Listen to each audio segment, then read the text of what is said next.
सोमवार व्रत कथा। सोमवार का दिन शंकर भगवान को समर्पित होता है। आज के दिन भक्त भोलेनाथ को प्रसन्न करने के लिए विशेष पूजा अर्चना करते हैं। कुछ लोग आज के दिन व्रत भी रखते हैं ताकि शिव की विशेष कृपा प्राप्त हो सके। बाबा भोलेनाथ के आशीर्वाद के लिए आप भी सोमवार का व्रत कर रहे हैं तो शिव व्रत कथा को पढ़कर या सुनकर इस उपवास को पूरा करें। सोमवार की व्रत की विधि। नारद पुराण के अनुसार सोमवार व्रत में व्यक्ति को प्रातः स्नान करके शिव जी को जल और बेलपत्र चढ़ाना चाहिए तथा शिव गौरी की पूजा करनी चाहिए। शिव पूजन के बाद सोमवार व्रत कथा सुननी चाहिए। इसके बाद केवल एक समय ही भोजन करना चाहिए। साधारण रूप से सोमवार का व्रत दिन के तीसरे तक होता है, मतलब शाम तक रखा जाता है।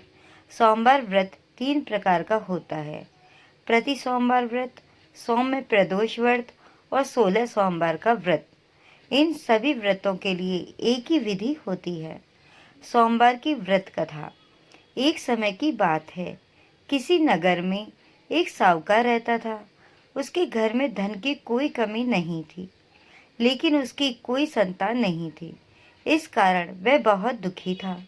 पुत्र प्राप्ति के लिए वह प्रत्येक सोमवार व्रत रखता था और पूरी श्रद्धा के साथ शिव मंदिर जाकर भगवान शिव और पार्वती जी की पूजा करता था। उसकी भक्ति देखकर एक दिन माँ पार्वती प्रसन्न हो गई और भगवान शिव से उस साहूकार की मनोकामना पूर्ण करने का आग्रह किया। पार्वती जी की इच्छा सुनकर भगवान शिव ने कहा कि हे पार्वती, इस संसार में हर प्राणी को उसके कर्मों का फल मिलता है और जिसके भाग्य में जो हो उसे भोगना ही पड़ता है। लेकिन पार्वती जी ने साहूकार की भक्ति का मान रखने के लिए उसकी मनोकामना पूर्ण करने की इच्छा जताई। माता पार्वती के आग्रह पर शिव जी ने साहूकार को पुत्र प्राप्ति का वरदान तो दिया, लेकिन साथ ही यह भी कहा कि उसके बालक की आयु केवल 12 वर्ष तक होगी। माता पार्वती और भगवान शिव की बातचीत को साहूकार सुन रहा था। उसे ना तो इस बात की खुशी थी और ना ही दुख। वह पहले की भांति शिव जी की पूजा करता रहा। कुछ समय बाद साहूकार के घर एक पुत्र का जन्म हुआ। जब वह बालक 11 वर्ष का हुआ तो उसे पढ़ने के लिए काशी भेज दिया गया। साहूकार ने पुत्र के मामा को बुलाकर उसे बहुत सारा धन दिया और कहा कि तुम इस बालक को काशी विद्या प्राप्ति के लिए ले जाओ और मार्ग में यज्ञ कराना। जहाँ भी यज्ञ कराओ वहाँ ब्राह्मणों को भोजन कराते और दक्षिणा देते हुए जाना। ऐसा साहूकार ने अपने साले से कहा। दोनों मामा भांजे इसी तरह यज्ञ कराते और ब्राह्मणों को दान दक्षिणा देते काशी की ओर चल पड़े। रात में एक नगर पड़ा, जहाँ नगर के राजा की कन्या का विवाह था। लेकिन जिस राजकुमार से उसका विवाह होने वाला था वह एक आंख से काना था। राजकुमार के पिता ने अपने पुत्र के काना होने की बात को छुपाने के लिए एक चाल सोची। साहूकार के पुत्र को देखकर उसके मन में एक विचार आया। उसने सोचा, क्यों न इस लड़के को दूल्हा बनाकर राजकुमारी से विवाह करा दूं और विवाह के बाद इसको धन देकर विदा कर दूंगा और राजकुमारी को अपने नगर में ले आऊंगा। लड़के को दूल्हे के वस्त्र पहनाकर राजकुमारी से विवाह कर दिया गया। लेकिन साहूकार का पुत्र ईमानदार था। उसे यह बात न्याय संगत नहीं लगी। उसने अवसर पाकर राजकुमारी की चुन्नी के पल्ले पर लिख दिया कि तुम्हारा विवाह तो मेरे साथ हुआ है, लेकिन जिस राजकुमार के संग तुम्हें भेजा जाएगा वह एक आंख से काना है। मैं तो काशी जी पढ़ने जा रहा हूँ। ऐसा उस बालक ने राजकुमारी की चुनरी के पल्ले पर लिख दिया। जब राजकुमारी ने चुन्नी पर लिखी बात पढ़ी तो उसने अपने पिता को यह बात बताई। राजा ने अपनी पुत्री को विदा नहीं किया, जिससे बारात वापस चली गई। दूसरी ओर साहूकार का लड़का और उसका मामा काशी पहुंचे और वहां जाकर उन्होंने यज्ञ किया।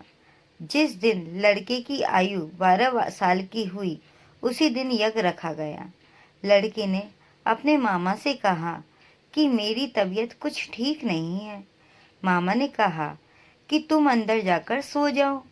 शिवजी के वरदानुसार कुछ ही देर में उस बालक के प्राण निकल गए। मृत भांजे को देख उसके मामा ने विलाप शुरू किया। संयोगवश उसी समय शिवजी और माता पार्वती उधर से जा रहे थे। पार्वती ने भगवान से कहा, स्वामी, मुझे इसके रोने से के स्वर सहन नहीं हो रहे हैं। आप इस व्यक्ति के कष्ट को अवश्य दूर करें। जब शिवजी मृत बालक के समीप गए तो वह बोले कि यह उसी साहूकार का पुत्र है जिसे मैंने 12 वर्ष की आयु का वरदान दिया। अब इसकी आयु पूरी हो चुकी है, इसलिए मातृभाव से विभोर माता पार्वती ने कहा कि हे महादेव, आप इस बालक को और आयु देने की कृपा करें, अन्यथा इसके वियोग में इसके माता पिता भी तड़प तड़प कर मर जाएंगे। ऐसा पार्वती जी ने कहा। पार्वती जी के आग्रह पर भगवान शिव ने उस लड़के को जीवित होने का वरदान दिया। शिवजी की कृपा से वह लड़का जीवित हो गया। शिक्षा समाप्त करके लड़का मामा के साथ अपने नगर की ओर चल दिया। दोनों चलते हुए उसी नगर में पहुंचे जहां उसका विवाह हुआ था। उस नगर में भी उन्होंने यज्ञ का आयोजन किया। उस लड़के के ससुर ने उसे पहचान लिया और महल ले जाकर उसकी खातिरदारी की और अपनी पुत्री को विदा किया।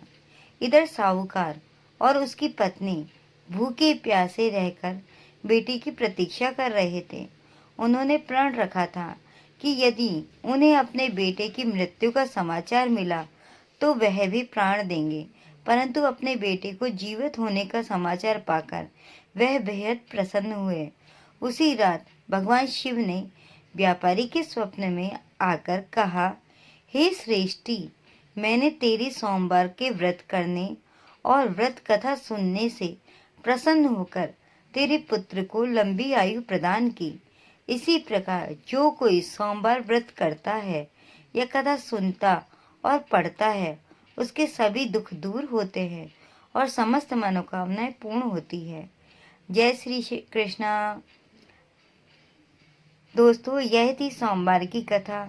आप भी इसको सुने और लाभ उठाएं।